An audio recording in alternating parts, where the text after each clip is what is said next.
Good morning, Grow with Renee today. How you guys doing? Long time no see. So I'm coming today just to say hello, listen to the wind chimes. It's a wonderful day today. The wind is blowing. I'm inside my little my outdoor she shed, my open air she shed. And I'm bringing you guys to see the garlic so that you can see how well the garlic is doing. Look at that. Okay. Now, I've counted the cloves, but I lost count. I didn't write it down. But mostly all of them germinated. This one is 12. So all 12 of those germinated. This one has approximately 8 in them. And 7 of them have germinated. Number 8, I'm sure she's going to do something too because she has a root on her. See that little tiny root? Let's see here. She has a root on her. Okay. This little cutie here, she's got, let's see, she's got 1, 2, 3, 4, 5 that have, actually has stalks on them. But then as you can see again, all the ones with no stalks have roots. Okay, so they're going to coming up too. I'm not going to wait for those to actually grow shoots. I'm just going to go ahead and drop them in the dirt with their roots side down, obviously. And we're going to have some garlic. We're going to have some garlic. And you know, that's like one of the things I've always wanted to try was to experiment on how to grow garlic or ginger or turmeric, those kind of different things. But I started this in the window, as you guys know, in the kitchen window. And they have come out amazing. I mean, they've come out totally amazing. So, you should try it. Basically, what I did was I got a sleeve of garlic. I took the skin off of most of them, but most of them I didn't. Some of them I didn't take all the skin off, and I realized that you don't have to take the skin off. Just sit the whole clove that is bunched together in a glass like this with some water, and the skin will actually push up. As the shoots come up, the skin will come on top of the shoot. Just take the skin off easily and keep it moving. I mean, I just clean the water every day. I change the water every day. I didn't actually do a date on when I started them, but I know I started them probably May 1st. And it's now May 12th, so 12 days maybe. I'm going to go back and see the original video that I made. And so the germination rate on these are very, very quick.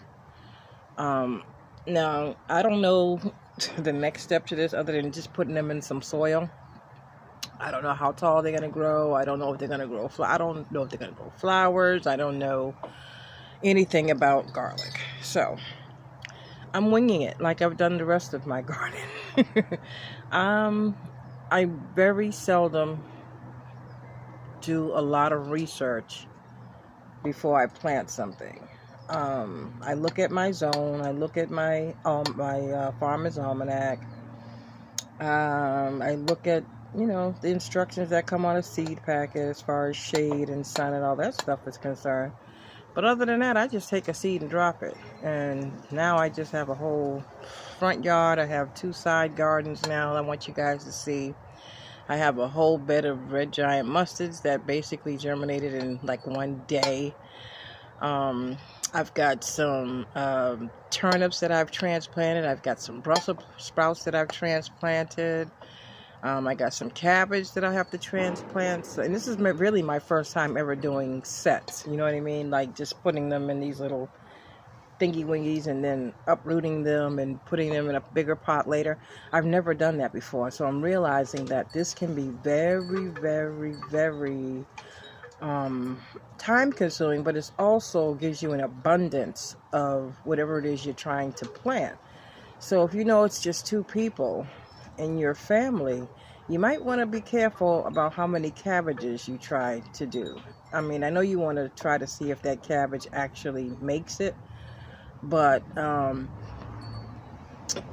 do 4. You know, just do 4. Don't do 12, you know, like I did. Squash, yeah, that's fine, because you know the squash is going to grow off of whatever plant that you have. But cabbage is the cabbage, okay? When the cabbage comes up, it's the cabbage. It's not going to be a cabbage plus 5 more cabbages, but still, you know, depending on it, whether you're canning or not, because you can obviously can the cabbage and can anything extra. But yeah, I'm trying not to plant too much, but I realize that there's no such thing as too much, because I got neighbors that I can share with. And so yeah, I got all those things going on. I got my 9 girls over there. You guys don't know my girls. 1, 2, 3, 4, 5, 6, 7, 8 of them have made it, and so I call them my special girls, because they are special. I can't say how special they are, because they will strike my channel. They won't actually give me they'll give me a warning. I don't know how many warnings they'll give me, because they've given me one already.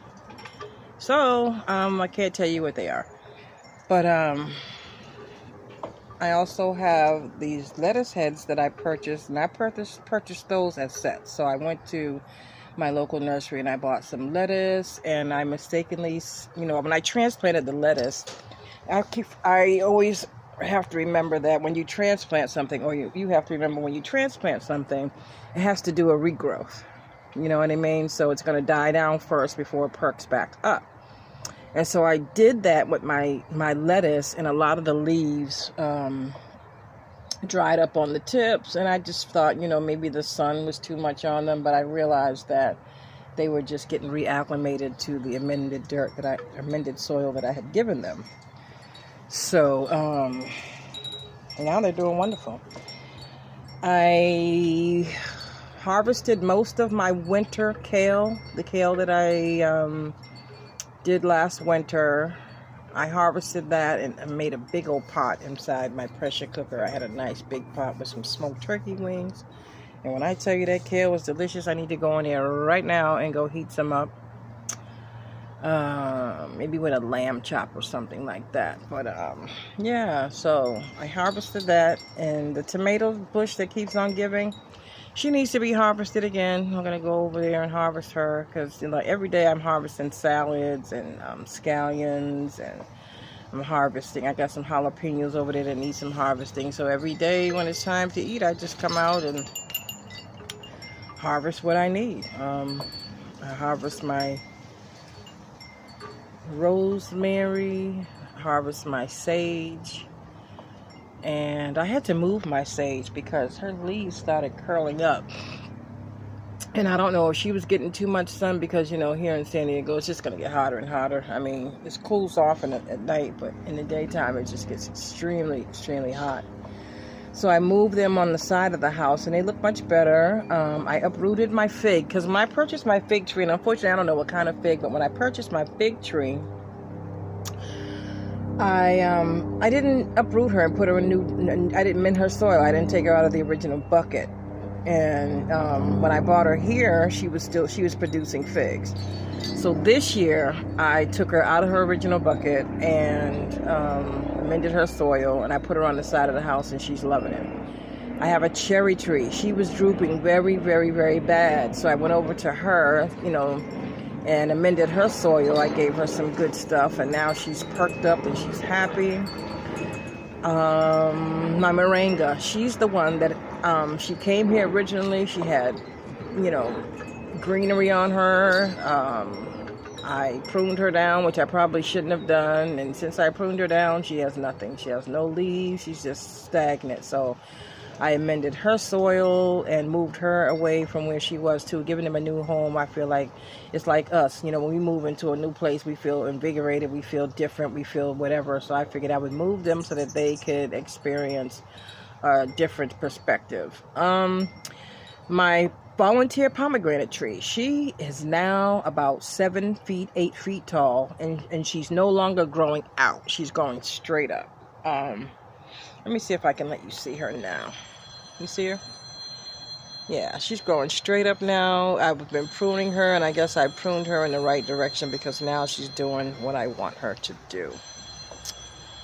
Let's see. Let me see if you guys can see the hummingbirds fighting.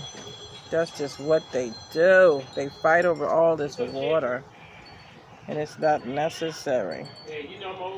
All right, well, I hear some background noise here, so I'm going to let you guys go, and I want you guys to enjoy your day. Do you see the hummingbird right there? Let me see if I can make it bigger so you can see her. She's just enjoying her food. Yeah, she's over there enjoying her food, and they will fight one another over this food, and I give them so much food, and I don't understand why they fight, but there's 3 different feeders here, and there's like 6 different birds that I know of that will come over here. I have a constant water drip over here. It's dripping real slow, and they come over there and they bathe in that water drip. Yeah, when I say drip, it's like 5 drips per second, you know what I'm saying, if that. And they go over there and they sip off of that. So see her, she's just been drinking. Anyway, I'm gonna let you guys go. I've been rambling long enough. I just wanted to let you guys see the ginger. I keep calling it ginger. See the garlic.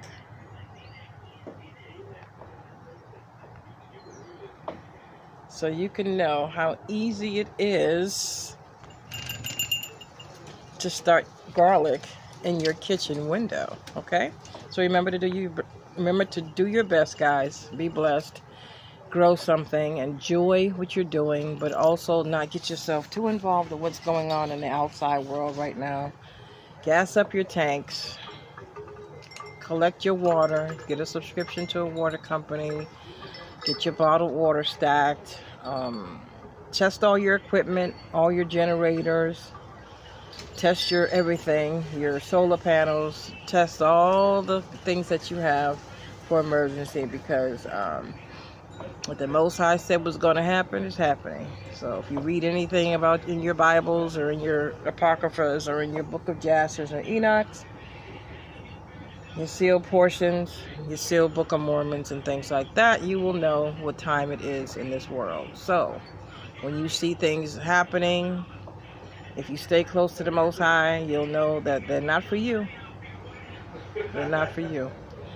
All my Gentile crew, cleave unto us.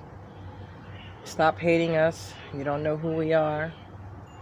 Find out who we are and cleave to us. And when the destruction happens, you'll be safe. Okay?